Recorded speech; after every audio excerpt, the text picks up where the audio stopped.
দর্শক, ডিপিএলে আজ অবিশ্বাস্য ব্যাটিং করলেন বাংলাদেশের hard hitter batsman Sabbir Rahman. মোহামেডানের বিপক্ষে ব্যাট হাতে ইতিহাস গড়লেন তিনি। মোহামেডানের বিপক্ষে এদিন ব্যাট হাতে ৬০ বলে ১২০ রানের ইনিংস খেলে অবাক করে দিয়েছেন সবাইকে। সাব্বির রহমানের এমন বিধ্বংসী ব্যাটিং দেখে অবাক ক্রিকেট বোর্ড। দর্শক, ভিডিওটি না টেনে সম্পূর্ণ দেখতে থাকুন। ইতিমধ্যে দ্বিতীয় রাউন্ডের খেলা চলছে বাংলাদেশ বিকেএসপির এবারের আসর। পার্টি স্পোর্টিং ক্লাবের হয়ে অধিনায়কের দায়িত্ব পেয়েছেন সাব্বির রহমান। মোহামেডান এদিন আগে ব্যাটিং করতে নেমে ৩২০ রানে বিশাল পুঁজি জড়ো করেন তারা।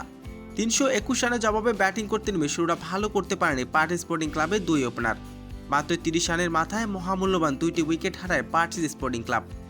এরপর ব্যাটিংয়ে আসে বাংলাদেশের hard hitter batsman Sabbir Rahman এবং পার্টেক্সের অধিনায়ক সাব্বির। মাঠে নেমে এদিন ধীরে ধীরে ইনিংসটাকে বড় করেন এবং জয়ের দিকে এগিয়ে নিয়ে যান সাব্বির রহমান। সাব্বির রহমান এদিন মাঠে নেমে ৪ ছক্কার তাণ্ডব দেখান। মাত্র ৬০ বলে ১২০ রানের ইনিংস খেলে সবাইকে অবাক করে দিয়েছেন সাব্বির।